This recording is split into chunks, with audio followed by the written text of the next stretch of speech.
f.e.a.r's quality trend reminds me of that of the Transformers movies. The first one came out strong and caught a good amount of attention, the second one blew absolute elderly saggy ballsacks, and the third returned the series in good form.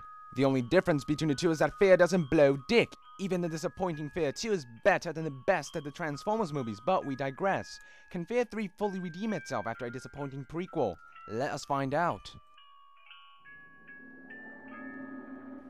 Fans of the f.e.a.r series will feel right at home in f.e.a.r 3. The story follows the character from the first game, Point Man, as well as the sadistic, ghostly, and somewhat dead brother, Paxton Fettel.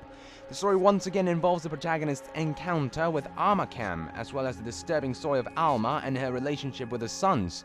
The story picks up a few months after the events of f.e.a.r 2, and you will see returning story points and characters from both games all incorporated into the story of f.e.a.r 3. After the events of f.e.a.r 2, Alma has impregnated herself through the absolute raping of Beckett, and paranormal activities are occurring all over the world as Alma enters the final stage of her pregnancy. Point Man and Fettel must work together to reach Alma, but as to what each of their agendas are, it's up to you to find out. I have always liked the f.e.a.r story as a whole, but this third installment is a major disappointment in this category by the end of the game. Although we do get a lot of backstory regarding the Point Man and Paxton Fettel's childhood, the conclusion of the story is less than satisfactory. I truly hope there is a f.e.a.r 4 or a f.e.a.r, because by the end of the game's two endings, the only character to get a conclusion is Alma.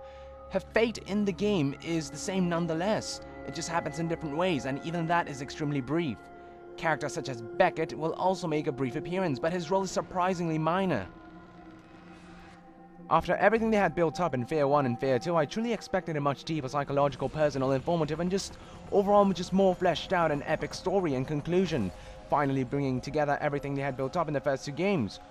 What you'll get instead is Paxton Fettel talking about his family like a mafia godfather. Harlan Wade may have been blood, but he was never part of the family. His family never meant anything to you.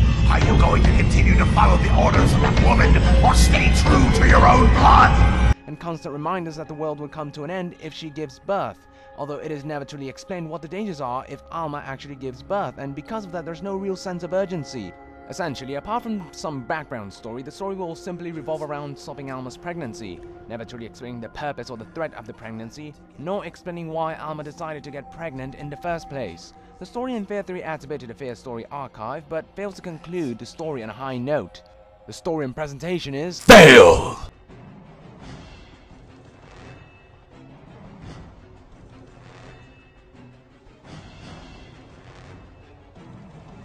One thing that the f.e.a.r franchise gets right is a great and uniquely creepy atmosphere.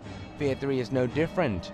Through the atmosphere, you can really almost see into Alma's psychotic and disturbed mind. Despite all this, f.e.a.r 3's atmosphere fails to reach the heights of the first game. f.e.a.r 3 is just not frightening.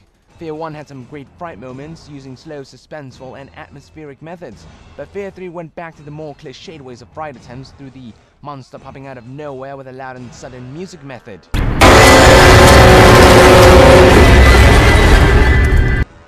See, like that. The graphics themselves are comparable to Beckett's mental state after Alma finished humping him. Not good.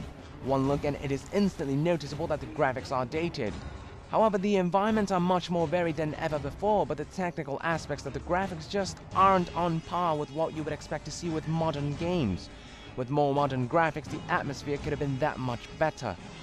By contrast, the musical score is actually quite good, providing appropriate moods during intense shootouts or during creepy moments. The game also provides decent to good voice work with decent writing, although Point Man still remains a silent man.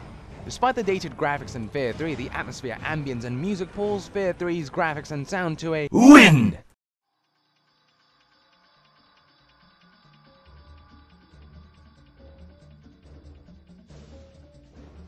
I was a bit concerned when news spread that Monolith, the original creators of f.e.a.r, would not be working on the third installment. Surprisingly, f.e.a.r 3 has managed to give an enjoyable gameplay experience. Fans of the series will feel right at home controlling Point Man with his ability to take cover combined with his ability to use his reflexes to seemingly slow down time. The shooting mechanics are solid, and the shootout moments are fun, and the smart AI will always keep players on their toes as they constantly attempt to flank the player and chuck ridiculous amounts of grenades. You will also have a decent amount of weapons at your disposal, weapons ranging from pistols to shotguns to rifles to submachine guns to sniper rifles, and even some special weapons such as nail guns and the arc beam. A new addition is the ability to play as Paxton Fettel, which I greatly enjoyed. He has unique abilities such as the ability to possess others' bodies and to shoot psychic projectiles. It will make him feel like a completely different character to Point Man. I do wish there would have been new locations specific to Fettel, but regardless, playing as Fettel is a blast. However, my main gripe I have about this game is that it eventually becomes very repetitive.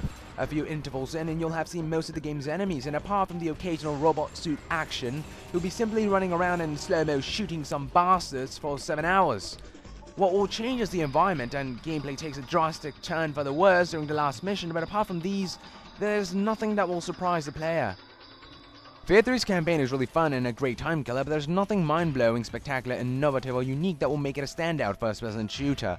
The co-op definitely adds some life to the game, but as a single player and a personal experience, it is just another shooter with a fair coating of paint, but one great coat of paint. In terms of gameplay, despite its flaws, f.e.a.r 3 is fun and definitely a WIN! Single-player review is about giving you the facts and my personal experience. And when it comes to f.e.a.r 3, despite its many flaws, I still had a lot of fun playing through it. What matters most in games is that the gameplay is fun. I don't care how good a story is if the gameplay blows dick. The same way I wouldn't want to read through a book with good story but bad writing. However, f.e.a.r 3 satisfied my gaming needs for 7 hours. And despite a disappointing story and some dated graphics, f.e.a.r 3 also did many things right and has redeemed itself from the disappointing f.e.a.r 2. But it is short, flawed, and it just didn't blow my mind. At best, it's worth a rental unless you really get into the multiplayer. I will mention that the multiplayer is much more fleshed out than that of the f.e.a.r 2, with game modes that incorporate aspects of the f.e.a.r world, such as paranormal activities, monsters, zombies, and Alma's Wall of Death, allowing for a fresh and unique multiplayer experience. I rate the single player of the game a WIN! The multiplayer is absolutely fantastic, but it wouldn't be enough to pull the game up to epic, WIN, or Legendary. Thank you very much for tuning in to my review, and I will see you guys next time.